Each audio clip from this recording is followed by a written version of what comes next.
Hello, my name's Peter Wright. I'm going to be running through an idea which I think will help you structure your comparison response in the AQA English Literature GCSE Paper 2, where you have to compare two poems either from the love and relationship section or from the power and conflict section. I'm going to use Simple Minds software, which I'm going to use as Simple Mind Lite software, but there are lots of others. IdeaFlip is one, MindJet is another. So if we go to, I've set up this, which is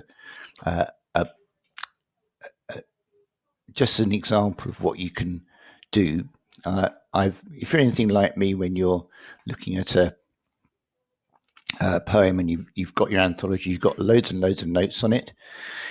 This particular task is to compare the way poets present ideas about power and conflict in London and one other poem from Power and Conflict. So on the left-hand side here, I've put all the ideas that I can think of that might relate to this question from London by William Blake.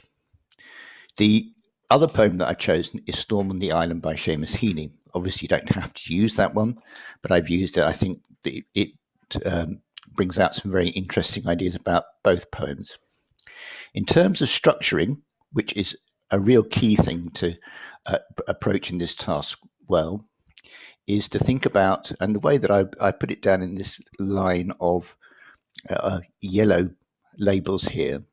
So we're going to start off bringing together some ideas from here that are about subject matter. What is the poem about? What are the important features of context? What are the key ideas? So we're going to talk about the poems in a reasonably general way, and then we're going to lead on from that to talk about the attitude and the tone of the poet. Structure and form, which you could do in one section, you could do it in two. Then focusing a bit more on specifics, language and imagery. Make reference to poetic devices, and I think particularly rhythm is important in these two poems, and alternative interpretations. So I want you to, and also at the end, the concluding element is, what do we learn by comparing these two poems?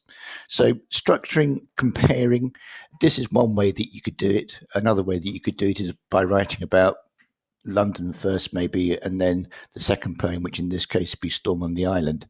I think, however, this is a good way because you're able to bring the comparison a bit tighter. And I think that's very important for getting a good grade. Okay, so let's have a look at some of the general ideas first. If we go over here to Blake's London, I've put down here, so I'm going to move these down. This is one of the reasons why I like doing my maps on computers and using, because it's very flexible, so you don't get stuck and have to rub things out. So London by William Blake, okay, and I've written here that says it's a description of what he sees in London, and it's his response and feelings about what he sees, and he's also being very critical and pessimistic about the state of society from what he sees. Okay, now Storm on the Island by Seamus Heaney is also a description of an environment. In this case, it's a natural environment where Seamus Heaney describes a storm coming which sweeps across the island that he's living in. So one of the things that we can say, and I would say at the beginning, if I bring this in, is that both poets use the description of their landscape as a starting point to make comments on how power impacts on wider social, political, and humanitarian issues. Now, I want to actually sort of make this stand out so that I can remember it. So I'm just going to move these around so they're sort of fairly clear. And this particular point, because it's a comparison, I'm going to put it into a different color. So I'm going to choose this sort of turquoisey color there. All right.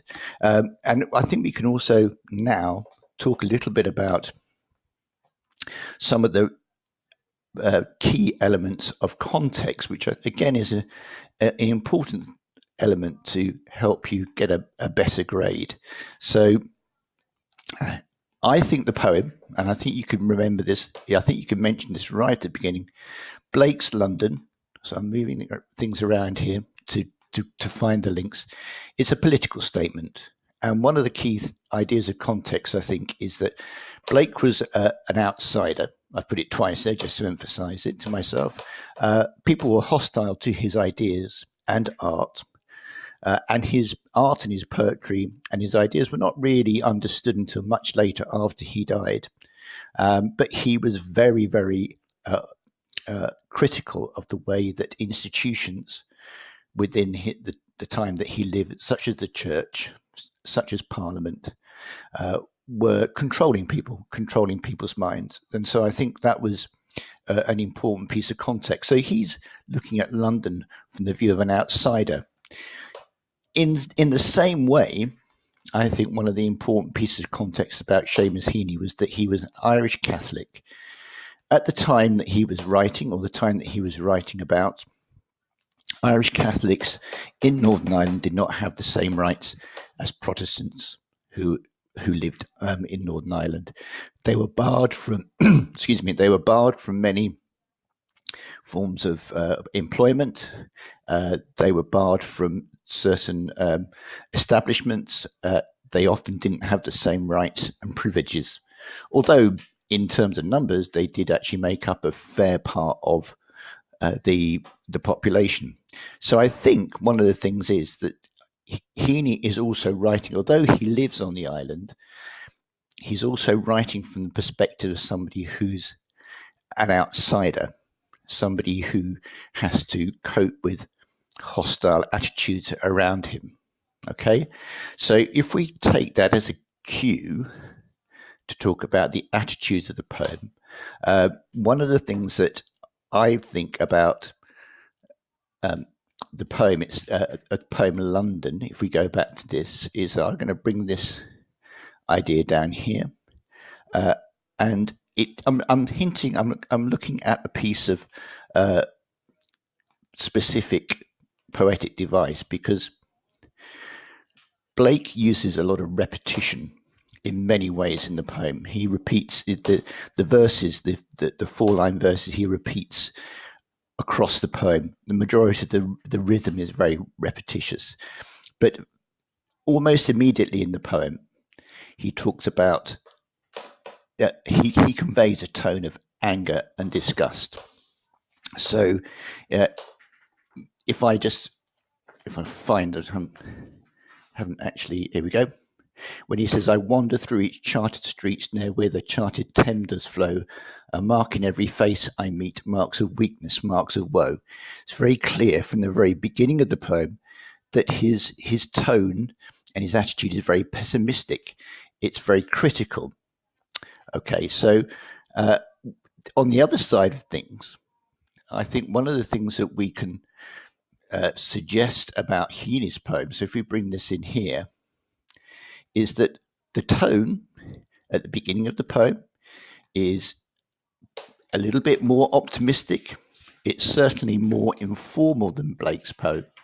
So if I find it, and it says, we are prepared, we build our houses squat, sink our walls in rock and roof them with good slate.